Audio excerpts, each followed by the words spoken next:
we are, there you go. Great. I don't trust anything. I'm sitting at this weird angle because I'm typing, but I want to make sure that you have the recording because I like to have it as backup. Yep. So Sherry, I've like outlines about 7 things that I've been thinking that women need in the workplace, but do you want to tell me what you think that working moms, I can tell you what my 7 are and we can elaborate them, or you can tell me also what you think working moms need. Whatever you feel comfortable with, either way. Yeah, tell me what, so this is what I had kind of like, I was looking at all the research and the stuff I had broken it down into was flexible schedules, paid leave, childcare, mental health, equal pay and leadership, and then family building practices. So you can tell me what you think, working moms need, and then we could elaborate on those things if you want. I would say the thing I would add to that list is just empathy. Okay. Tell me, yes. Tell me, what do you mean by that? Yeah, when I say empathy, I think where I would start is that the workplace was never built for women. It was built by men, and at the time for men. And historically, it wasn't until World War II that women had to enter factories and create, things for the war effort. And at the time, then the US actually had childcare, like paid childcare. And we really rallied to figure out what it would take for women to work. But then we digressed when men returned from the war and women were, I guess culturally went back home. And so just using that historical example to kind of show that things had to change in order in mass to bring women into the workforce. And right now we're at an all-time low of women's participation in the workforce since the 80s. And the needs haven't changed. Yeah, the needs just really haven't changed. And so I think the empathy I speak about is knowing that what women need in the workforce may not be what's been available in the workforce. And so to have empathy means to ask, what do you need? And then it's the willingness and the accountability to provide that and know that women are a talent force to be reckoned with and a necessity for our economy to grow.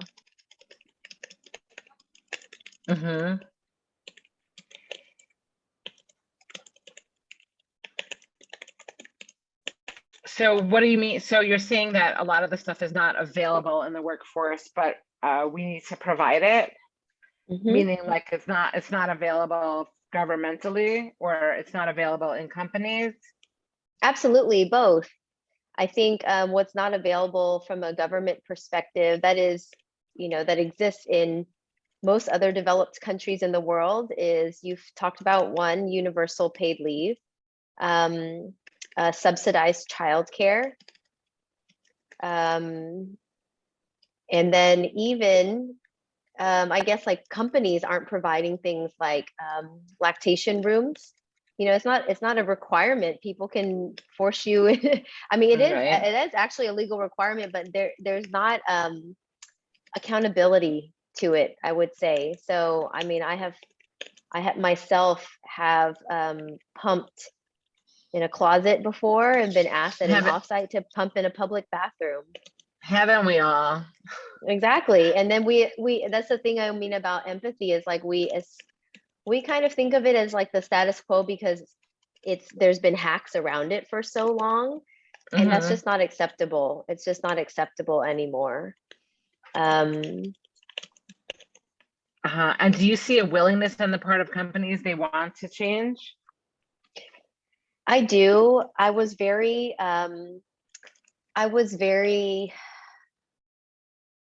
excited to see the Skims database of companies in the Show Us Your Leave campaign.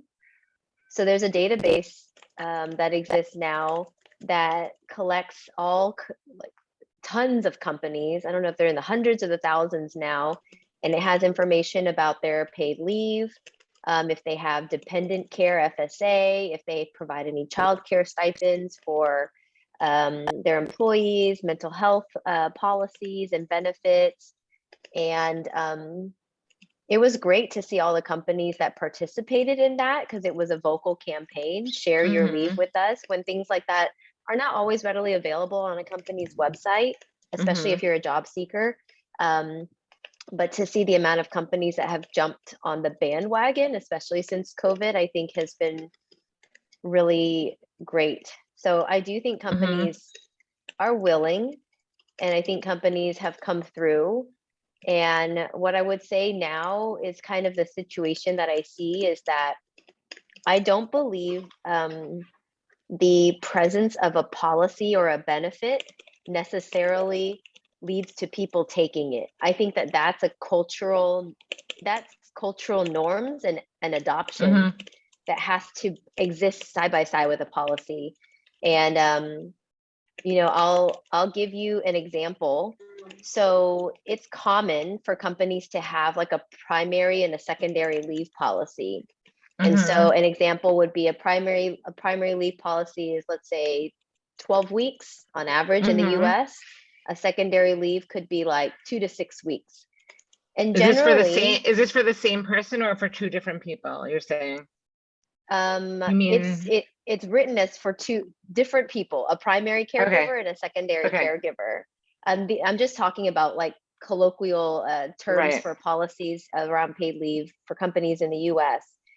And what I mean by a cultural, by the cultural nuance of how a policy is adopted, is that policy could exist, but often women opt into the first one because they assume they're primary. They're the ones in a hetero couple potentially birthing. And we know there's so many forms of family planning now, right? Could be adoption, could be surrogacy, could be same sex, etc.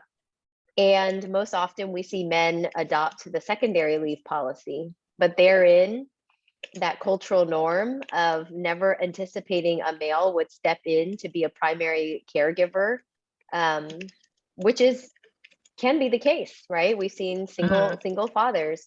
I think that there's kind of a difference between having a policy and then understanding who can adopt what policy, what's acceptable.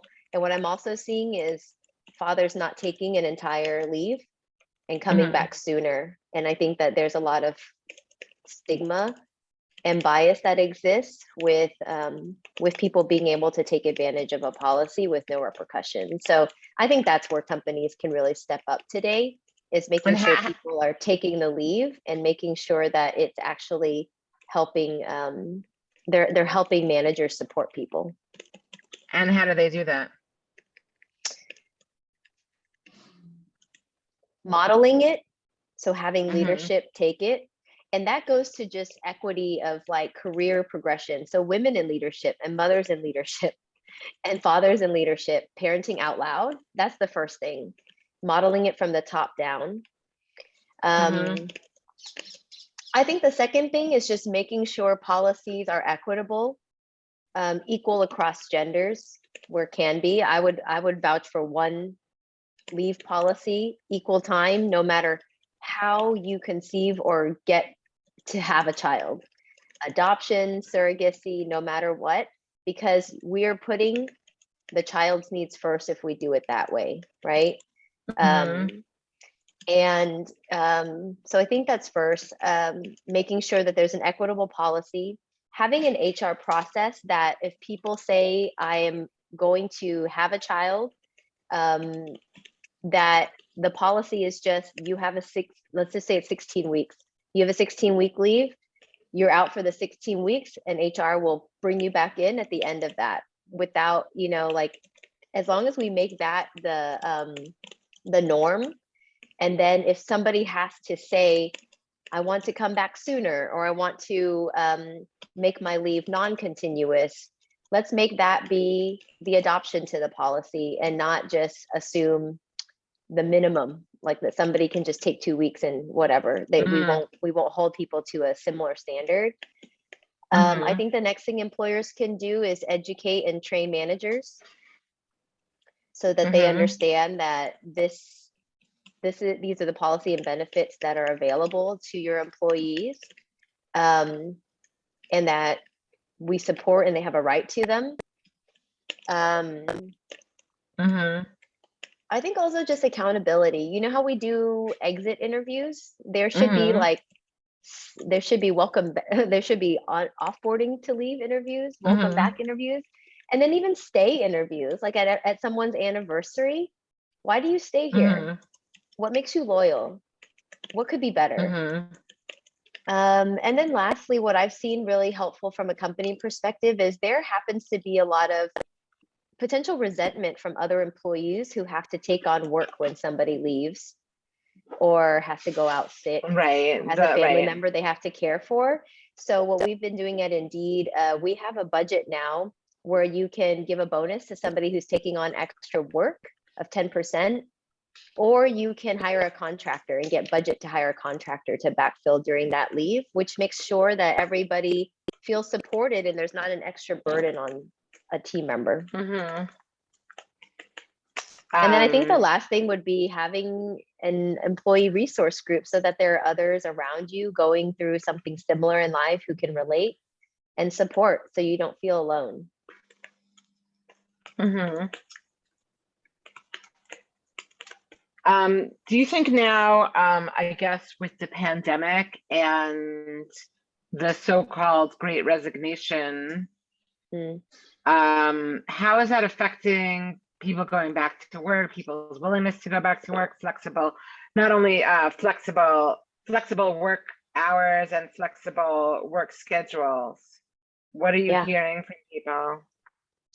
Yeah, I'm hearing and I'm thinking about it even for myself as the great reimagination. And I think of it that way because there used to be a very firm distinction between work and life, and that's why we called it work-life balance. But that distinction previously, for the most part, usually meant leave life at the door and come into work and be a robot.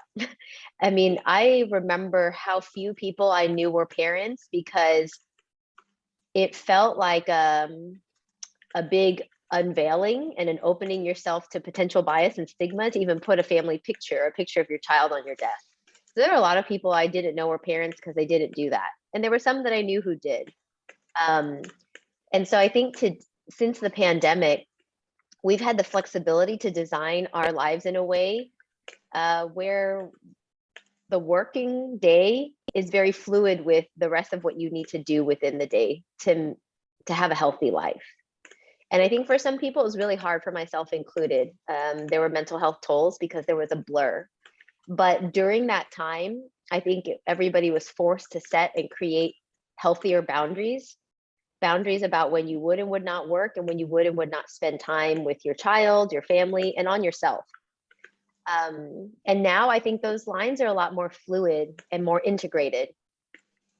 And so it's just something that we've had exposure and a taste of that for years, and it's become the new norm, and people don't want to go back to the old way, the way where you felt you were, at least for me, I was living less authentically because I wasn't standing up for what I needed, and realizing that my health mentally, physically, and emotionally in my life affects how I show up at work, affects my productivity, affects my creativity, affects my relationships. And so if I'm doing what I need to take care of myself, which means I'm making time for therapy, I'm making time for exercise, I have slower mornings with my daughter, I pick her up, I take her to school, my husband picks her up, we plan our schedules around that, and work does not trump that. I've been more effective at work. And so I think that I have, and we've seen that at Indeed, we have seen productivity go up during COVID. And I will say what we're missing, what I haven't been able to kind of solve yet is just relationships with coworkers. I think are stronger in person, but I don't think that necessarily means you have to be there with each other every day, butts in seats 8 to 5. I think there are many other ways to do that, such as doing like offsites together, maybe once a quarter, and flying everybody to the same location, maybe getting together once a month, even getting together once a week. But I think that should just be up to each of us I think that there's a recognition that the way corporate America was set up in the past was like built for factory workers. You had to be there at a certain time, right? You can't stop the assembly line. When I'm privileged to be in tech and you can work wherever and whenever, and we've already proven that. And we should be treated like adults so that we can manage schedules as we see fit, so that we can thrive and be healthy. Mm-hmm. So are the places that you're seeing, like, is it 2 days a week? I mean, I saw some studies that say 50% of they want their workers back at work full time. What are you seeing? I can only speak to tech because that's the industry that I work in. And I realize there are other industries where, you know, our healthcare workers, our teachers, like they have to be there full time. We saw virtual doesn't really work in many of those environments, right? So speaking about tech, I mean, I'm seeing more remote companies pop up, right? There are more today than there were in the past. I'm at Indeed, we have, I think for our sales and CS groups, areas where relationships and team building are important. I'm seeing 2 days in the office, but I think that people should be able to choose what days they're in and be able to set a schedule that works for them. Here's something that people don't realize when they do something like this. So we have, what I'm seeing is lack of access to childcare for part-time. And so most childcare providers, especially daycares, preschools, have Monday, Wednesday, Friday tuition options, or Tuesday, Thursday. And so if you say, you know, let's just say for the example of a hybrid, your team members have to be in the office part-time, and we just make up a day, Tuesday, Thursday. If you can't find childcare on those days because it's not organized that way, then you end up having to pay full time. That goes from paying, you know, that cuts your salary tremendously. So I think we have to think about these things, and that's kind of like getting back to the earlier point. Companies need to have empathy, but they need to understand people's situations. If your daycare provider is Tuesday, Thursday, or Monday, Wednesday, Friday, pick those days. Don't just pick random days. You know, make it work. And the thing people don't realize is if you solve for the lowest common denominator, everybody else is happier too.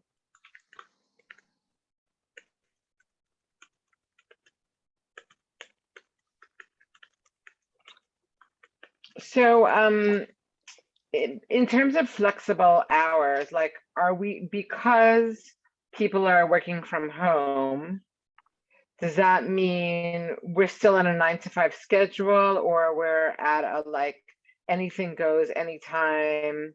Like, explain to me, like, that sounds challenging because like it felt like for some people during the COVID, it means all you could do was work because you were expected to be online all the time. So how do you work? Forget the days of the week, but how do you work the hours? Is it more people are only willing to work 9 to 5 now, or they want to work when they're available? I think that people want to work at reasonable times, but have real challenges that kind of present themselves. And so an example is you need to take a parent to a doctor's appointment during the day, or a child. If you want to eat dinner as a family, if you want to drop off your kid at school, if you want to go for a run in the middle of the day, like these are all things that are perfectly acceptable and I think wonderful. And so what I think has to happen is there just needs to be communication within your teams to communicate working hours. I do this on my calendar. I put the hours I'm working. I set a standard that I won't reply outside of those hours, but I'll catch up the next day. I know people who, work a short number of hours during the day, maybe take off for a few hours and then log back in at night. If that works for them, then fine. But I don't think that needs to be the standard that we're working around the clock. But the other thing we have to take into account, like Indeed's a global company. So I'm in meetings with people who are on different time zones. And so I think that it requires a little bit more planning, setting of boundaries, and then coming to agreement with team members on hours and ways of working for meetings to be during like critical business hours, but not out of hours. But then asynchronous work, such as responding to emails, which you can delay and send at an appropriate time. There's no need for it to be sent at, midnight. It can be delayed to send at 8 a.m. on the dot. But if you're working on a document or you're working on a strategy, which I often do, I'm okay with doing that at night. It's not bothering anybody. It's my choice, my time. I don't see why we should stop people from doing that. And I think that we just need to have an agreement. The reality is, I work on a team that's largely based on the half based on the West Coast and half in Austin. And most of the West Coast folks are okay with working Austin time. So they have a 7 to 3 schedule. We kind of have like a 9 to 5 schedule, but people are very understanding when you need to take a break, get off, and that just needs to be communicated. And we do that with our calendars, which are public. Okay. And then in terms of mental health, how do you support mental health beside from those things that we were talking about? Yeah, so mental health, just making sure that your health benefits have plans so you can access mental health providers. Your employee assistance program should cover some free consultations. I was lucky through our benefits with Aetna. I didn't pay for my therapy sessions for a whole 2 years over the pandemic. It was all covered, which is excellent. But I think also, especially I know for myself as an Asian woman and a mom, I have sought out culturally sensitive therapists and people who specialize in motherhood, family therapy, and Asian immigrant issues. And so I feel like you need to also have access to mental health providers who are culturally relevant and aware and can support people of color, LGBT community. And there's just been a lot of trauma that's been incessant and ongoing over the pandemic that we need to just realize, like, this affects how people show up. Other things we've done at Indeed are compassion circles or brave spaces where it's like peer-to-peer support. That's very helpful for them as well. And we often have a moderator, somebody who's a coach or a mental health provider on those calls. And last, I think, is just normalizing the conversation of mental health and acknowledging when things happen. So there's been so many traumatic events in the world over the last couple of years that to show up to work and not acknowledge the elephant in the room is very much, it's gaslighting. It's making people feel like they're crazy and this version of reality of their world is not the same when they step into the office or step onto their computer, log onto their computer. So I think just purely acknowledging it is helpful. Yeah. Wow, that's crazy. You said a statistic that we're at the lowest time of women in the workplace. Do you have a source for that? Yeah,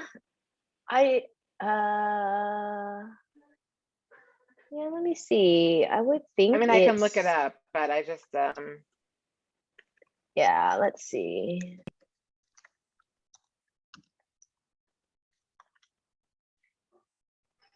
I'm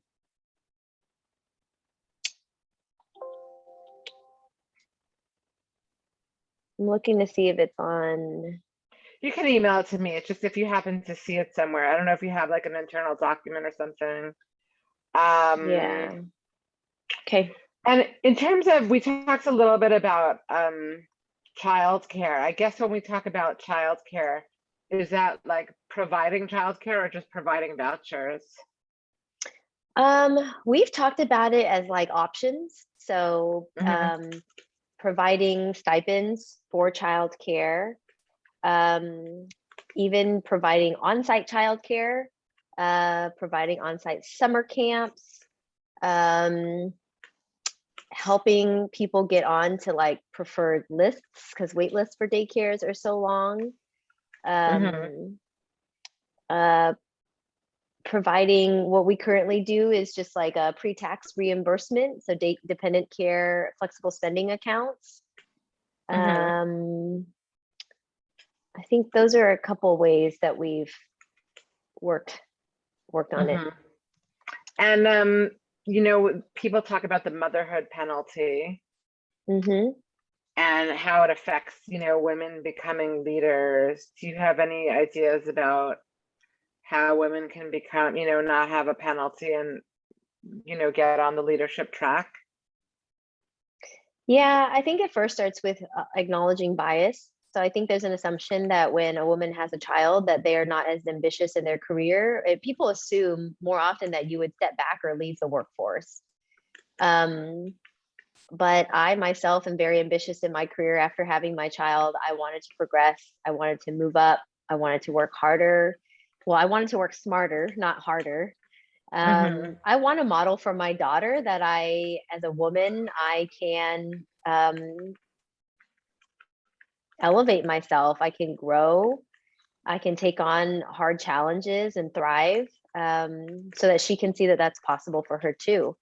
But I also acknowledge that there needs to be support around me in order for that to happen. All the things that we've talked about before, from policy to benefits to empathy, to acknowledgement of the struggle, to acknowledging bias. Mhm.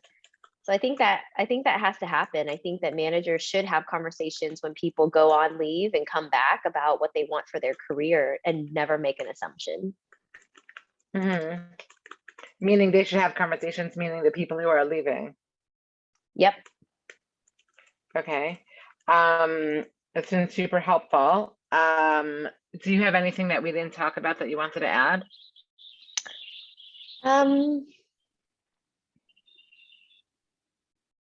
You know, I would say the last thing, and we didn't really touch on this, but with all of like, I guess with the overturn of Roe versus Wade and lack of access to reproductive freedom now, is to know that like 60% of women who have abortions have at least one child. And so this affects moms greatly, and it affects the daughters that we raise.